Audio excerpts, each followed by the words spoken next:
2025 সালে মাধ্যমিকের জন্য ইম্পর্টেন্ট আর একটা পরিমিতি শর্ট এখানে দেওয়া আছে। কি দেওয়া আছে? একটি আয়তঘনাকৃতি ঘরের দৈর্ঘ্য প্রস্থ উচ্চতা যথাক্রমে এ একক, বি একক এবং সি একক। এ প্লাস বি প্লাস সমান 25 একক, এ বি বিসি এসি সমান 240.5 একক। ঘরের মধ্যে যে বৃহত্তম দণ্ড রাখা যাবে তার দৈর্ঘ্য কত? এখন কোনো একটা ঘরের মধ্যে সবচেয়ে বড় দণ্ড রাখা যাবে দৈর্ঘ্য প্রস্থ বরাবর নয়, তার কর্ণ বরাবর। তাহলে এটা আয়তঘনের কর্ণের দৈর্ঘ্য বের করতে হবে। এখানে দৈর্ঘ্য প্রস্থ উচ্চতার এবিসি দেওয়া আছে, কমা আর বলা এবি এ প্লাস বি প্লাস সি সমান দেওয়া আছে। তাহলে এখন এই অঙ্কটা করতে গেলে আমি কর্ণের দৈর্ঘ্য বের করতে হবে। এখন এবিসি সমান দেওয়া আছে এখানে এ প্লাস বি প্লাস সি সমান 25। এই অংশটাকে যদি আমি উভয় পাশে হোল স্কয়ার করে নিই, করলে এটা একটা সূত্র হবে।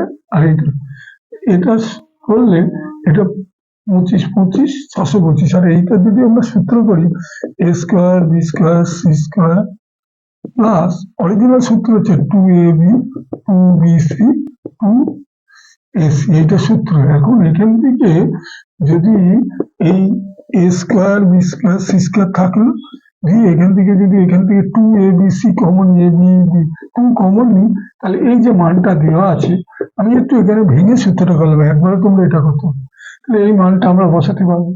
তাহলে এখানে A square plus B square plus C square সমান 2 ইন্টু এই যে মানটা দেওয়া আছে, এই মানটা বসাতে পারবো 240.5 সমান এটা 25 25 625, এটা 625। তাহলে এখানে দাঁড়ালো A square B square plus C square সমান এইটা 625 বিয়োগ এইটা যদি আমরা গুণ করি, তাহলে গুণ করলে হচ্ছে 481। এবং তাহলে এটা বিয়োগ করলে A square B square C square সমান বিয়োগ করলে 144। এখন বৃহত্তম যে দণ্ড তার দৈর্ঘ্য হচ্ছে কর্ণের দৈর্ঘ্য বের করতে। আমরা জানি আয়তঘনের কর্ণের দৈর্ঘ্য হচ্ছে রুটের মধ্যে দৈর্ঘ্য স্কয়ার প্রস্থ। তাহলে এখানে দৈর্ঘ্য প্রস্থ উচ্চতা তো A square B square C square, তাহলে আমরা এটাকে যদি রুট করে দিই উভয় পাশে, তাহলে অঙ্কটা হয়ে গেল। 144 রুট করলে 12। তাহলে 12 যে দণ্ডটি রাখা যাবে তার দৈর্ঘ্য হবে 12।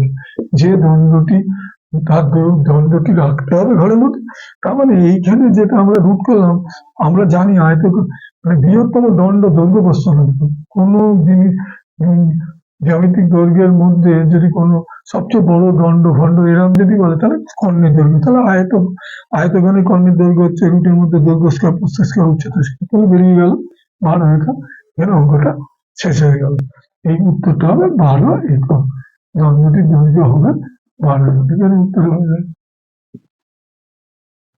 12